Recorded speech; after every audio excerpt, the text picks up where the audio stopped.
Estimados estudiantes, buenos días. El motivo del encuentro es orientarlos en el desarrollo del trabajo práctico número 8 referido al requerimiento de macronutrientes y micronutrientes. ¿Sí? Tengo una primera parte que vamos a desarrollar.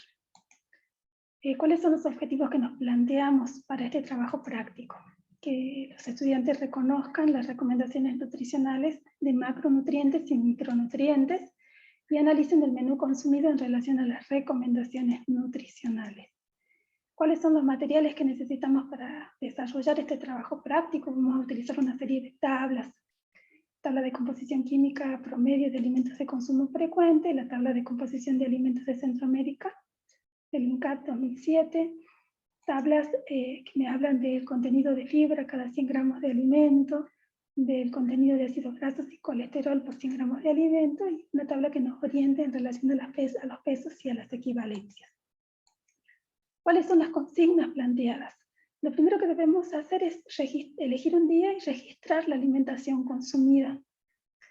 Vamos a colocar el nombre de la preparación, los alimentos, los ingredientes, las cantidades, la bebida, el pan, los postres, ¿sí? Por ejemplo, vamos a ver la alimentación consumida por María Emilia. María Emilia consumía en el desayuno café con leche, café 100 centímetros cúbicos y leche 150 centímetros cúbicos, 150 mililitros, pan francés, manteca, mermelada, ¿sí? Y se registran las cantidades.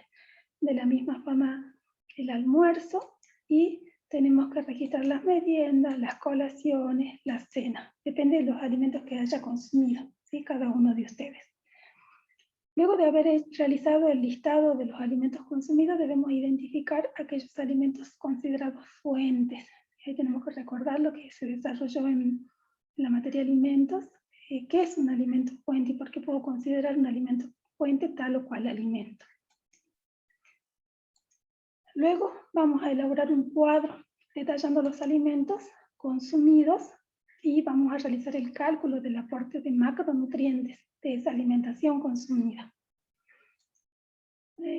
Una columna donde vayan los alimentos, donde vayan las cantidades. Por ejemplo, en el pan, si consumí varias veces al día, sumo el pan consumido en el desayuno, en el almuerzo, en la merienda y la cena, y la consigno en cantidades. Vamos a ubicar una columna de hidratos de carbono, de proteínas. Para las grasas vamos a tener en cuenta las grasas totales, como así también los diferentes ácidos grasos y el colesterol. Y también vamos a ubicar una columna para la fibra. Es necesario, en lo posible, que ustedes dejen un espacio porque va a continuar esta tabla en el próximo práctico. Por eso decíamos requerimientos de macro y micronutrientes, primera parte, ¿sí? ¿De qué forma o qué recursos vamos a utilizar para realizar el cálculo del aporte de macronutrientes? Para el aporte de macronutrientes vamos a contar con la tabla de composición química de alimentos de Centroamérica, que tiene diferentes grupos. En este caso somos agrupados en 22 elementos. Vamos a utilizar la tabla de composición química promedio de alimentos de consumo frecuente, la tabla que ustedes utilizaron en la cátedra de alimentos. Vamos a utilizar la tabla de fibra dietética por 100 gramos de alimentos, como así también la de ácidos grasos, y una tabla que me orienta en relación a las medidas, las equivalencias o al tamaño de las porciones. ¿Qué es lo que nosotros tenemos que hacer? Para ello vamos a desarrollar un ejemplo. En este caso utilizamos la leche, que María Emilia mencionaba que había consumido 150 centímetros cúbicos o 150 mililitros de leche. Utilizamos en este caso la tabla de composición química promedio de alimentos y nos ubicamos el alimento leche. Hidratos de carbono, sabemos que por cada 100 gramos de leche me aportan de hidratos de carbono 5 gramos. ¿Sí?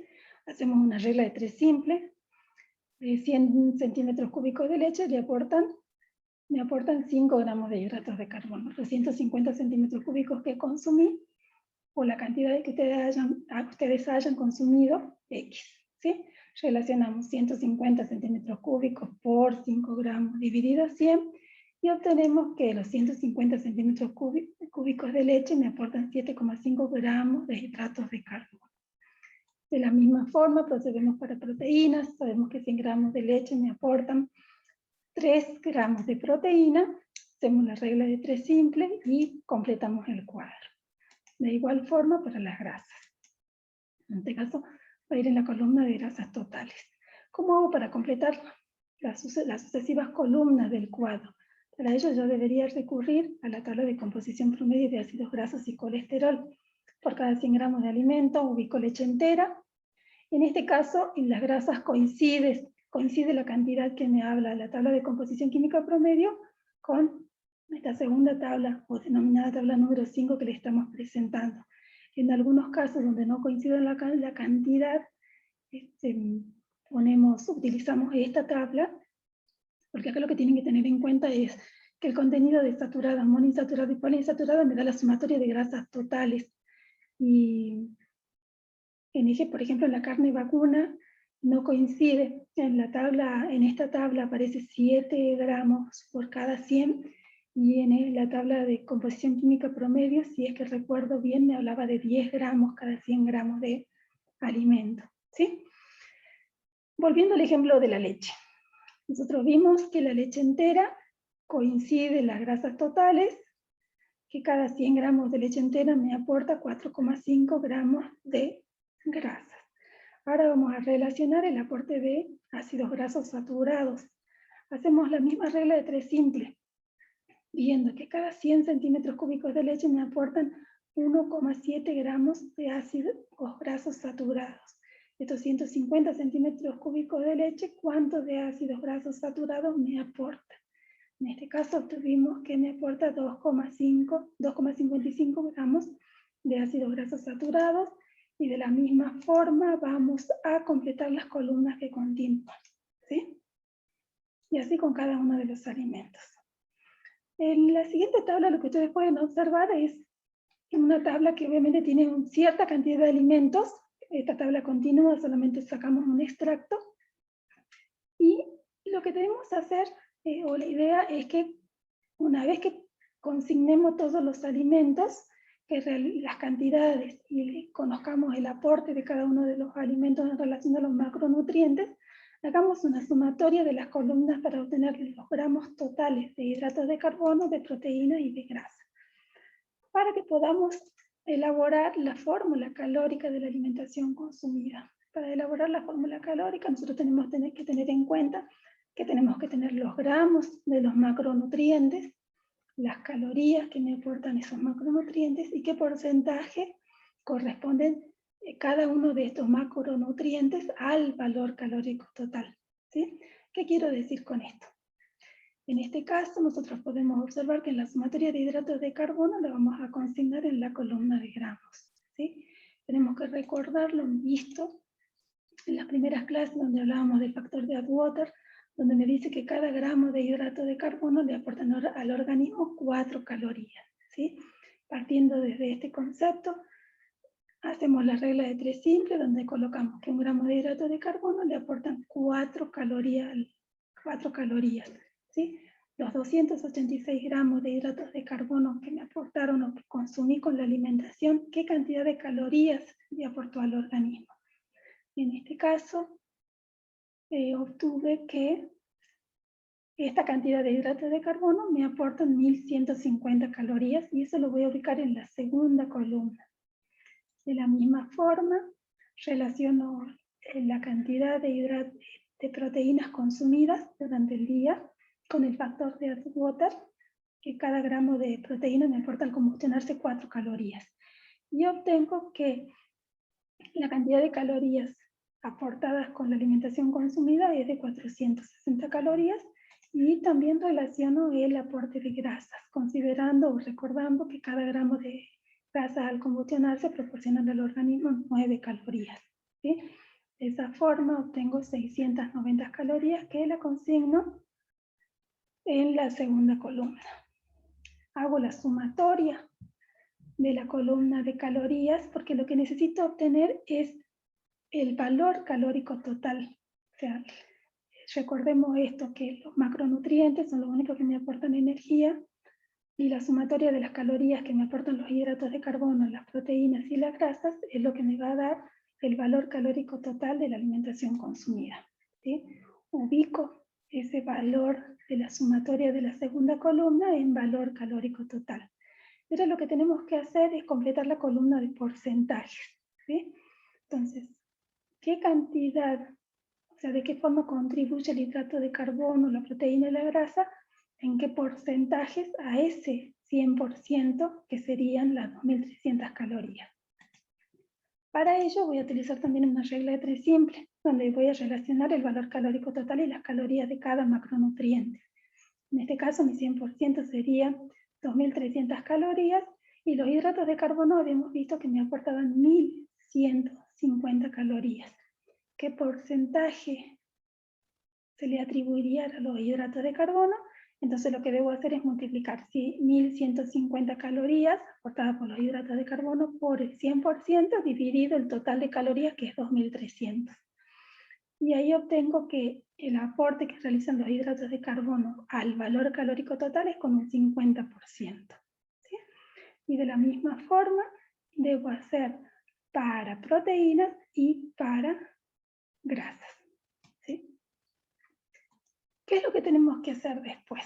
Nosotros lo que le pedimos es que comparen las recomendaciones nutricionales con la alimentación consumida.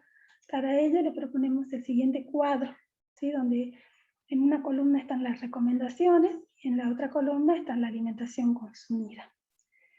Cuando hablamos de recomendaciones, vamos a tener en cuenta, por ejemplo, el requerimiento energético, que sería el valor calórico total, y para ello vamos a recurrir al trabajo práctico número 3, donde ustedes debían calcular cuál era su requerimiento energético, ¿sí? En función de su tasa metabólica basal, en función de su nivel de actividad física.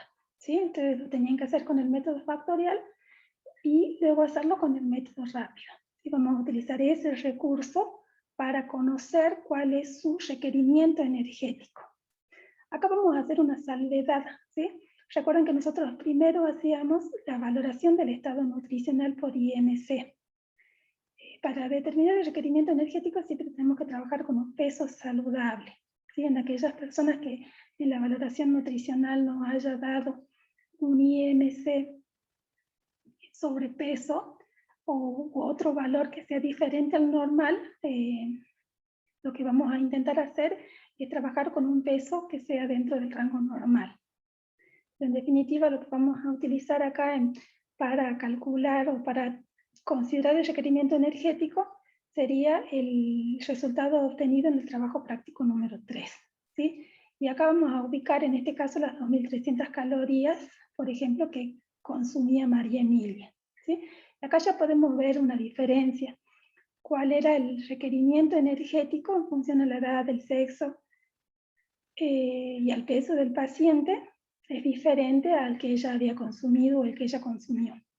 En relación al aporte de proteína, vamos a recurrir al valor obtenido en el trabajo práctico número 7.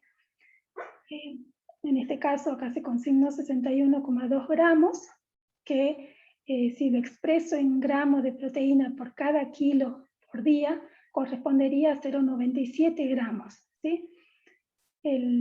Con la alimentación consumida de María Emilia, nosotros podemos observar que duplica el valor obtenido. ¿Sí? Entonces vamos haciendo un análisis de cuáles son las diferencias que encontramos en relación a las recomendaciones y a la alimentación consumida. De la misma forma, los hidratos de carbono, de acuerdo a las recomendaciones, nos dicen que los hidratos de carbono deben aportar al valor calórico total entre un 50 y un 55%. La alimentación consumida se encuentra dentro de los rangos normales. En los azúcares libres vamos a tener en cuenta que los azúcares libres son aquellos que incluyen los monosacáridos y los disacáridos añadidos a los alimentos, ya sea por el fabricante, ya sea por el cocinero o por el consumidor, más los azúcares naturalmente presentes en los jarabes, en los jugos de fruta. ¿Sí? Vamos a tener en cuenta todo lo que serían los azúcares simples, y vamos a hacer una sumatoria de los azúcares simples para ver qué cantidad de calorías me aporta y lo voy a relacionar con las 2.300 calorías que en este caso daba que había consumido María Emilia y ustedes con la cantidad de calorías que hayan obtenido para ver si realmente superan o no ese 10% que conforma o forma parte de las recomendaciones. Vamos a observar el consumo de frutas y verduras también, para ver si durante la alimentación consumida cumplimos con esta recomendación que deben entre las dos aportar entre 400 y 500 gramos por día. Si en relación a la fibra, nos dice que cada 1000 calorías tiene que haber 10 gramos de fibra, ¿sí? Relacionamos el total de calorías consumidas para ver si es que se cumple o no esta recomendación, o la otra opción es directamente hacer una sumatoria de la columna de fibra y ver si es que se encuentra en este rango entre 25 y 30 gramos por día, ¿sí? De igual forma, para las grasas totales, la recomendación menciona que tienen que ser hasta un 30% del valor calórico total. En este caso, considerando la alimentación de María Emilia, cubre esa recomendación. Y luego ver en la sumatoria de cada una de las columnas de los ácidos grasos saturados, poliinsaturados, monoinsaturados, si es que se cumple la recomendación de no superar el 10% del valor calórico total de los ácidos grasos poliinsaturados, entre un 6 o un 10% del valor calórico total. Y en el caso del colesterol, que en el consumo habitual no debe superar los 300 miligramos en la dieta, ¿sí? Una vez que completamos este cuadro, observamos y lo que tenemos que hacer es analizar su alimentación y vamos a reflexionar en relación a ella. Si es que se cumplen y no se cumplen las recomendaciones, qué pasa con el requerimiento energético, qué pasa con el aporte de proteínas y con todos los otros macronutrientes, ¿sí? Y considere si es que es necesario agregar, incluir o excluir algún alimento para llegar a cubrir o llegar a alcanzar a estas recomendaciones, ¿sí? Estimados estudiantes, ojalá que el video sea orientativo, que es el propósito que tiene, y bueno, les deseamos mucho éxito y les damos muchas gracias.